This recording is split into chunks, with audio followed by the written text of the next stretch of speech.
Hi అండి, అందరికీ నమస్తే. రీసెంట్గా మనం చూస్తున్నాం విశాఖపట్నం ఋషికొండ పైన జగన్ గారు కట్టిన ప్యాలెస్లో 25 లక్షల బాత్ టబ్ ఉందని, మసాజ్ సెంటర్ ఉందనేసి ఇవన్నీ కూడా న్యూస్ మనం చూస్తున్నాం.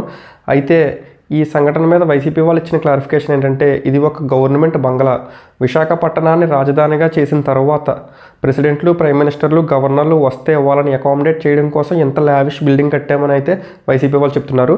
కానీ తెలుగుదేశం జనసేన పార్టీ వాళ్ళు ఏం ఆరోపిస్తున్నారంటే, ఇది సీఎం గారి బంగ్లా, కేవలం వైఎస్ భారతి గారికి జగన్మోహన్ రెడ్డి గారి గిఫ్ట్ ఇవ్వడం కోసం ఎంత లావిష్ బంగ్లా కట్టారు అని చెప్తున్నారు.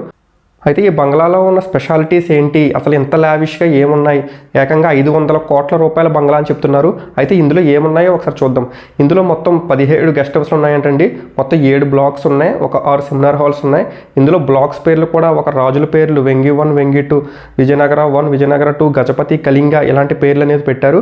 అంటే జగన్ గారు తనని తాను ఒక రాజు కింద ఒక నియంతలా భావించి అందరికన్నా ఎత్తులో ఉండాలని చెప్పి సముద్ర మట్టానికి ఎత్తులో ఉన్న ఈ ఋషికొండ మీద ఈ ప్యాలెస్ అయితే కట్టుకున్నారు. ఇక్కడ వైసీపీ వాళ్ళు చెప్తున్న దాని ప్రకారం ఇది కేవలం ప్రభుత్వ బంగ్లా, కేవలం సీఎం క్యాంప్ ఆఫీస్ కోసం మాత్రమే కట్టారని చెప్తున్నారు. కానీ దీని కన్స్ట్రక్షన్ మాత్రం ఆంధ్రప్రదేశ్ టూరిజం డెవలప్మెంట్ కార్పొరేషన్ చేసిందండి. ఇంతకుముందు దీని ప్లేస్లో హరిత రిసార్ట్స్ అనేది ఉండేది. ఈ హరిత రిసార్ట్స్ ద్వారా గవర్నమెంట్కి 25 కోట్ల రూపాయల వరకు ఆదాయం వచ్చేది సంవత్సరానికి. ఈ హరిత రిసార్ట్స్ని పూర్తిగా డెమాలిష్ చేసేసి దాని ప్లేస్లో ఈ ప్యాలెస్ అనేది కట్టారు. అయితే దీని కన్స్ట్రక్షన్కి వచ్చిన అమౌంట్ కూడా ఆంధ్రప్రదేశ్ టూరిజం డెవలప్మెంట్ నుంచి రిలీజ్ అయ్యాయి. కానీ ఎన్విరాన్మెంట్ డిపార్ట్మెంట్ నుంచి పర్మిషన్ తీసుకొని ఒక టూరిజం స్పాట్గా డెవలప్ చేస్తానని చెప్పి ఈ సీఎం క్యాంప్ ఆఫీస్ కట్టడం ఏంటనేది ఇక్కడ ప్రశ్నార్థకంగా మారింది.